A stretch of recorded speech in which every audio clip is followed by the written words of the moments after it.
सोचिए एक ऐसे देश के बारे में जहां एक तरफ तो जन्नत जैसी खूबसूरती है और दूसरी तरफ कुदरत का ऐसा गुस्सा कि होश उड़ जाएं। जी हां, हम बात कर रहे हैं वेनेजुएला की। एक ऐसी जगह जो हैरान कर देने वाले विरोधाभासों से भरी पड़ी है। तो चलिए शुरू करते हैं ये दिलचस्प कहानी। जरा सोचिए, एक ऐसा देश जिसकी जमीन के नीचे दुनिया का सबसे बड़ा, जी हां, सबसे बड़ा तेल का खजाना दबा हो। एक जमाने में तो इसे दक्षिण अमेरिका का सऊदी अरब तक कहा जाता था। यहाँ तेल इतना ज्यादा था, इतनी भरमार थी कि पेट्रोल पीने के पानी की बोतल से भी सस्ता मिलता था। है ना कमाल की बात? मतलब सुनने में बिल्कुल किसी सपने जैसा लगता है। तो फिर यही वो सवाल है जो दिमाग को घुमा देता है। अगर देश इतना ही अमीर था तो फिर ये नौबत आई ही क्यों कि लोगों को ब्रेड खरीदने के लिए बोरियों में कैश लेकर जाना पड़े। मतलब नोट गिनकर नहीं बल्कि तौल कर सामान खरीदने की मजबूरी क्यों?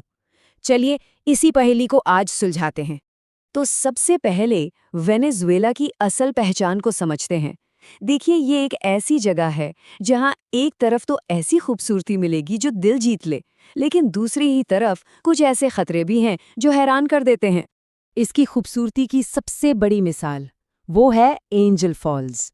ये दुनिया का सबसे ऊंचा झरना है और जब आप इसे देखते हैं ना, तो ऐसा लगता है कि मानो पानी आसमान से ही सीधे जमीन पर आ रहा हो। सोचिए, पूरे 979 मीटर की जबरदस्त ऊंचाई से पानी नीचे गिरता है और ये इतना ऊंचा है, इतना ऊंचा कि पानी जमीन तक पहुंचने से पहले ही धुंध बन जाता है। कमाल है ना? अच्छा, तो अब जरा उस दौर में चलते हैं जब वेनेजुएला अपनी अमीरी और अपनी जिंदा दिल कल्चर के बिल्कुल टॉप पर था।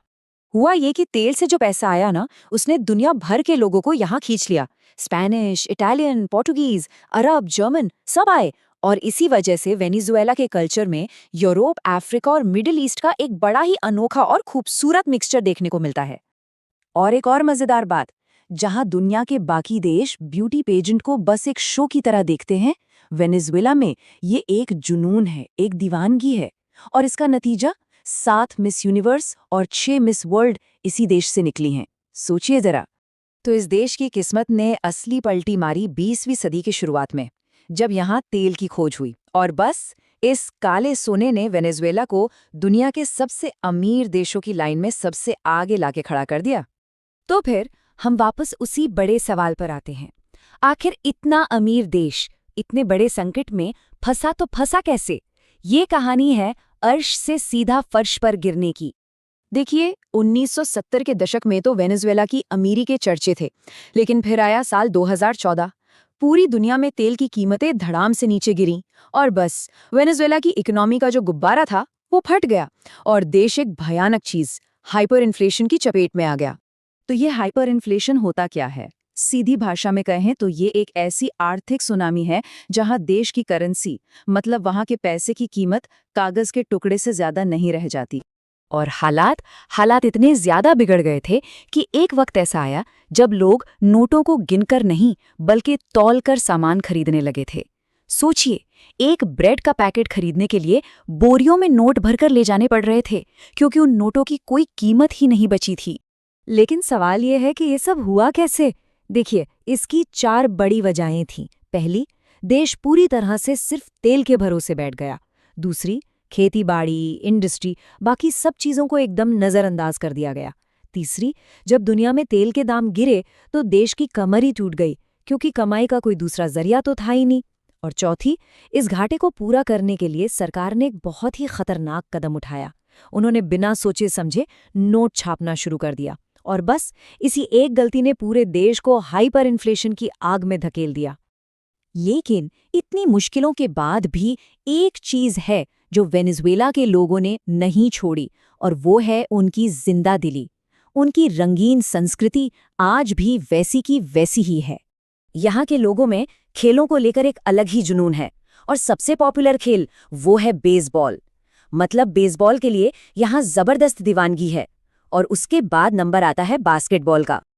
अगर धर्म की बात करें तो देश की बहुत बड़ी आबादी, मतलब करीब 96% लोग रोमन कैथोलिक हैं।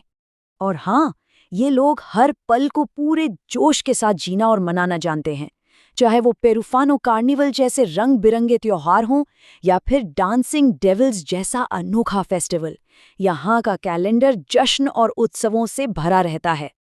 ओ, और खाने की तो बात ही क्या है, यहाँ का खाना भी एकदम लाजवाब है। जैसे कि अरेपा, ये मक्के के आटे की पैटी होती है, और पैबलोन क्रियोलो, ये यहाँ की सबसे फेमस डिशेस में से हैं। और हाँ, अगर कुछ मीठा खाने का मन हो तो ट्रेस लीचेस केक, वो तो जरूर ट्राई करना चाहिए। वैसे कुदरत का एक और गजब का करिश्मा है यहाँ। यहाँ एक झील है, माराकाइबो झील, जिसके ऊपर साल में लगभग 160 दिन पूरी पूरी रात बस आसमानी बिजली चमकती रहती है। इसे कैटाटुम्बो लाइटनिंग के नाम से जाना जाता है ना अजीब बात? तो ये है कहानी वेनेजुएला की। एक तरफ बेहिसाब दौलत और खूबसूरती, तो दूसरी तरफ भयानक संकट और गरीबी। ये देश ऐसे ही विरोधाभासों से भरा है। अब सबसे बड़ा सवाल यही है कि इस जमीन का भविष्य क्या होगा? ये आगे कहाँ जाएगा?